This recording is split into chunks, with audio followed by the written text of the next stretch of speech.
নমস্কাৰ সকলোকে পুৰা সম্ভাষণ জনাই আৰম্ভ কৰিছো 22 জানুৱাৰী বুধবাৰ ৰাশিফল। নমস্কাৰ, মই আচলতে অপূৰ্ব জনক দত্ত। বন্ধুসকল, ৰাশিফলৰ মূল ভিডিঅ'লৈ যোৱাৰ আগত পঞ্চাং অনুসৰি আজি যিটো কিছু তথ্য আপোনালোকক জনাব বিচাৰিছো। আজি হ'ল 22 জানুৱাৰী 2025 বুধবাৰ। অসমীয়া লেখেৰে 1431 খ্ৰীষ্টাব্দৰ আজি মাঘ মাহৰ 8 দিন। আজি সূৰ্যোদয় পুৱা 6:15:39 আৰু সূৰ্যাস্ত হ'ব সন্ধিয়া 4:51:53। তিথি হ'ল কৃষ্ণা অষ্টমী তিথি। আজি যোগ হ'ব 16, কৰণ হ'ল কৌলভকৰণ আৰু নক্ষত্ৰ হ'ব ছাতি নক্ষত্ৰ। আৰু কোনো শিশুৰ যদি জন্ম হয় তেওঁৰ ৰাশি হ'ব তুলা ৰাশি, বৈশ্য বৰ্ণ, মতান্তৰে হ'ব ক্ষুদ্ৰ বৰ্ণ। আৰু আনহাতে আজি অষ্টোত্তৰ মতে বুধৰ দশা লাভ কৰিব আৰু বিংশোত্তৰ মতে ৰাহুৰ দশা লাভ কৰিব। আনহাতে কোনো আইটো ঋতু হলে, কোনো কন্যা আইটো ঋতু হলে লাভ কৰিব 15 দিনীয়া বৈশ্য যোগ। বন্ধুসকল, আপোনালোকে যদি আমাৰ এই ভিডিঅ' ফেচবুকত প্ৰথমবাৰ কাৰণে চাইছে পেজটো ফ'ল' কৰিব আৰু ইউটিউবত যদি চাইছে তেনেহ'লে চেনেলটো ছাবস্ক্ৰাইব কৰি কাষত থকা বেল আইকনটো প্ৰেছ কৰিবলৈ নাপাহৰিব, যাতে অনাগত দিনত আমাৰ এষ্ট্ৰলজি ভিডিঅ'সমূহ আপুনি সহজে পায়। আৰু এই ভিডিঅ' যদি ভাল লাগে তেনেহ'লে লাইক, কমেণ্ট আৰু শ্বেয়াৰ কৰিবলৈ অনুৰোধ জনালো। বন্ধুসকল, 12টা ৰাশি আছে। 12টা ৰাশি আজি দিনটো কেনে যাব তাকে জনাম, গতিকে ভিডিঅ'টো আপুনি শেষলৈকে চাব। প্ৰথমে জনাব বিচাৰিছো মেঘ ৰাশিৰ বিষয়ে। যদি আপুনি মেঘ ৰাশিৰ ব্যক্তি হয় তেনেহ'লে আজি দিনটো আপোনাৰ কাৰণে লাভদায়ক হ'ব।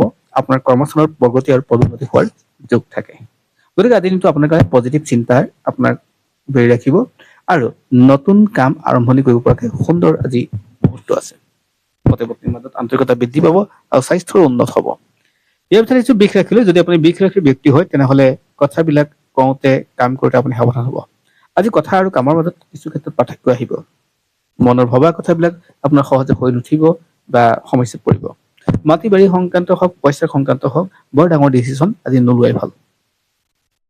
ইয়াৰ পিছত আহিছো মিথুন ৰাশিলৈ। যদি আপুনি মিথুন ৰাশিৰ ব্যক্তি হয় আৰু আপুনি টকা পইচা সঞ্চয় কৰিব পৰা নাই তেনেহ'লে আজি আপোনাৰ পইচাৰ ক্ষেত্ৰত আপুনি সমস্যাত পৰিব।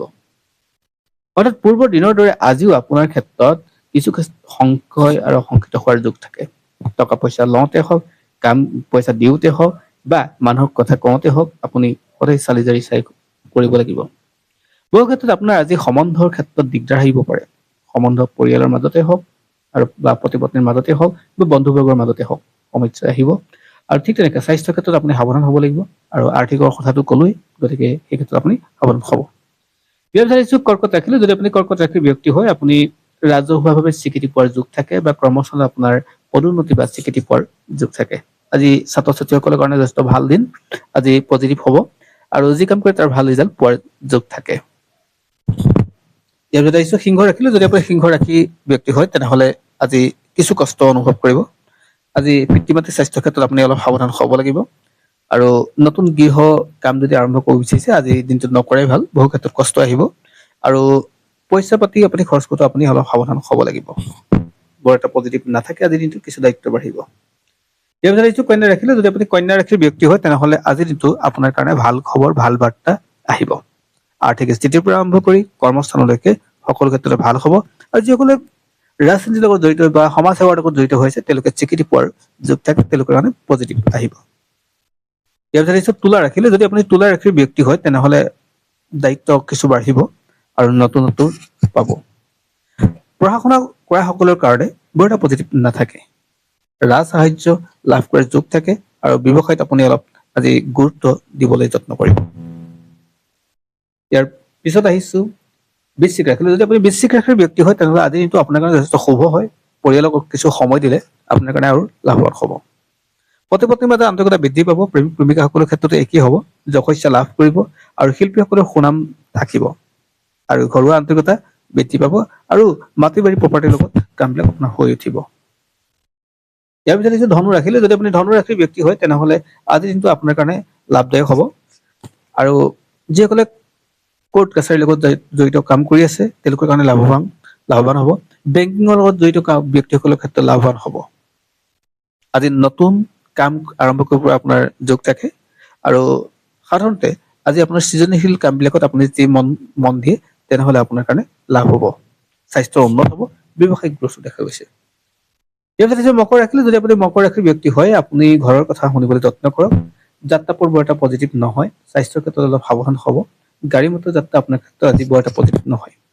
পঢ়া শুনাত কিছু কষ্ট থাকিব আৰু উৎসৱ পাৰ্বণত আজি আপোনাৰ ব্যস্ততা বাঢ়িব। আৰু ইয়াৰ পিছত আহিছো কুম্ভ ৰাশিলৈ।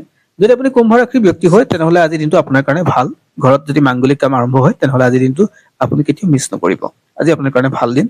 মনৰ আশা পূৰণ হ'ব আৰু নিজৰ প্ৰতিভাৰ বলত আপুনি শ্ৰেষ্ঠ আসন পাব আৰু সামাজিকভাৱে স্বীকৃতি পাব। ইয়াৰ পিছত আহিছো মীন ৰাশিলৈ। যদি আপুনি মীন ৰাশিৰ ব্যক্তি হয় তেনেহলে আজি সামাজিকভাৱে আপোনাৰ ব্যস্ততা বাঢ়িব, দায়িত্ব বাঢ়িব আৰু ৰজাৰ নিচিনা আপুনি আজি থাকিব পাৰিব আৰু আপোনাৰ যিকোনো শুভ কাম হৈ উঠিব। আজি আপোনাৰ কাৰণে লাভ হ'ব আৰু ভাতৃৰ পৰা আপুনি সহায় সহযোগিতা পাব। নতুন উদ্যমৰে নতুন কাম কৰিলে আজি আপোনাৰ কাৰণে লাভৱান হ'ব আৰু ৰাজহুৱা সন্মান পাব আৰু সমান্তৰালভাৱে আপোনাৰ স্বাস্থ্য উন্নত হ'ব। আজি আপোনাৰ কাৰণে ভাল দিন আৰু পজিটিভ দিন বুলি ক'ব পাৰি। ধন্যবাদ। পুনৰ আন এক ভিডিঅ'ত আপোনালোক সকলোকে লগ পাম। আজিলৈ সামৰিছো।